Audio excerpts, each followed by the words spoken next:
37 जागा आमच्या त्या ठिकाणी आम्ही जिंकलो होतो। यावेळी त्यापेक्षा निश्चितच जास्त जागा जिंकलेली असेल।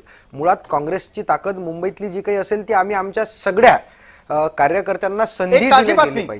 कपिल ढोकेजी, ताजी बातमी येते, बोला। महत्त्वाची बातमी आहे, मुंबईमधून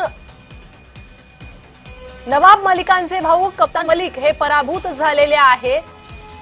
नवाब मलिकांना हा धक्का। तर प्रभाग क्रमांक 165 मधून काँग्रेसचे उमेदवार आझमी हे विजयी झालेले आहे। आणि आणखी एक महत्त्वाची बातमी म्हणजे भाजपसाठी नवनाथ बन हे विजयी झालेले आहेत। तर नवनाथ बन हे विजयी झालेले आहे। मुंबईत भाजपचे नवनाथ बन, भाजपचे प्रवक्ते नवनाथ बन हे विजयी झालेले आहे। 135 मतांनी ते विजयी झालेले आहेत। मुंबईत भाजपचे नवनाथ बन हे विजयी झालेले आहे। काही वेळापूर्वीच ते पिछाडीवर दाखवत होते, मात्र आता ते विजयी झाल्याची माहिती समोर येते। त्यामुळे मुंबईत भाजपसाठी ही महत्त्वाची बातमी। प्रभाग क्रमांक 135 मधून नवनाथ बन हे विजयी झालेले आहेत। पुन्हा वळूयात चर्चेकडे। प्रसाद सर, नवनाथ बन विजयी झाले आहेत। एक माजी पत्रकार मुंबई महानगरपालिकेचा नगरसेवक झालेला आहे।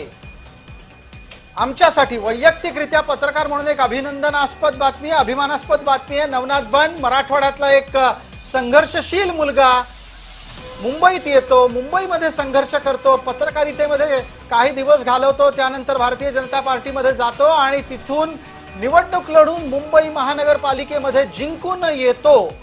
खरंच एक कौतुकास्पद बातमी। राम कुलकर्णी, तुमचा माणूस जिंकलाय।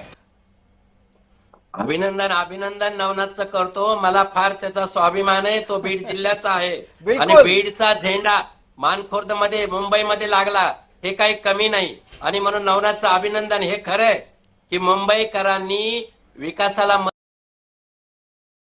नेतृत्वावर विश्वास आहे, भाजपावर विश्वास आहे। नवनाथच्या रूपानं सिद्ध झालंय की उमेदवार कोण आहे त्यापेक्षा भाजपा विकास करू शकते याची खात्री मानखुर्द मधील सामान्य गोरगरीब झोपडीतल्या माणसानं दिलेली। त्यांनी विश्वास ठेवलाय माननीय देवेंद्रजी फडणवीसावर, त्यांनी विश्वास ठेवलाय माननीय एकनाथराव शिंदेवर आणि हेच परिवर्तन होणार आहे आणि महायुतीच्या झेंडा मुंबई महानगरपालिकेनं फडकवणार आहे। बिलकुल। रामभाऊ, तुमचा नंबर कधी लागतोय? नाही नाही, सेवक आहे आम्ही, सेवक। हा, क्या बात आहे। हा विनम्रपणा लई भारी असतो तुमच्या लोकांचा। पण ठीक आहे, नवनाथ बन जिंकला। आम्हाला सगळ्या पत्रकारांना खूप आनंद आहे। आमच्यातला एक माणूस जिंकलेला आहे। रामभाऊ कुलकर्णी अत्यंत टाळ्या वाजवताना स्क्रीनवर आपल्याला दिसत आहेत। आपल्यासोबत विविध मान्यवर आलेले आहेत। पण मला आता पत्रकारांच्या प्रतिक्रिया घ्यायच्या आहेत। प्रवीण पुरो, परिस्थिती बघताय का? एक पत्रकार मुंबई महानगरपालिकेमध्ये जिंकून आलेला आहे, विजयी झालेला आहे। नवनाथ बन जिंकल्यानंतरचे हे जल्लोषाचे दृश्य आहेत, आपल्याला ती ऐकायचे, तिथला आनंद पाहायचा आहे आणि पत्रकार म्हणून आनंदी व्हायचंय। कुठल्या पक्षाचा माणूस जिंकला यापेक्षा एक पत्रकार मुंबई महानगरपालिकेत जिंकतो हे खूप महत्वाचं आहे। बोला प्रवीणजी। हे खरं आहे, नवनाथचं अभिनंदन केलं पाहिजे। कारण एक पत्रकार म्हणून त्यांनी भारतीय जनता पक्षामध्ये प्रवेश केला, त्या पक्षाचा प्रवक्ता झाला आणि अतिशय वादग्रस्त म्हणून त्याला विरोधकांनी त्याला गणलं। पण आज पाहिलं मुंबई महानगरपालिकेचा काही त्यांचा संबंध नाही व्यक्तिशः। अशा परिस्थितीमध्ये मानखुर्द सारख्या ठिकाणी नवनाथ उभा राहतो आणि भारतीय जनता पक्षातून विजयी होतो। त्याचं खरोखर अभिनंदन आपण पत्रकारांनी केलं पाहिजे आणि त्याचं कामच आहे, कौतुकास्पद काम आहे।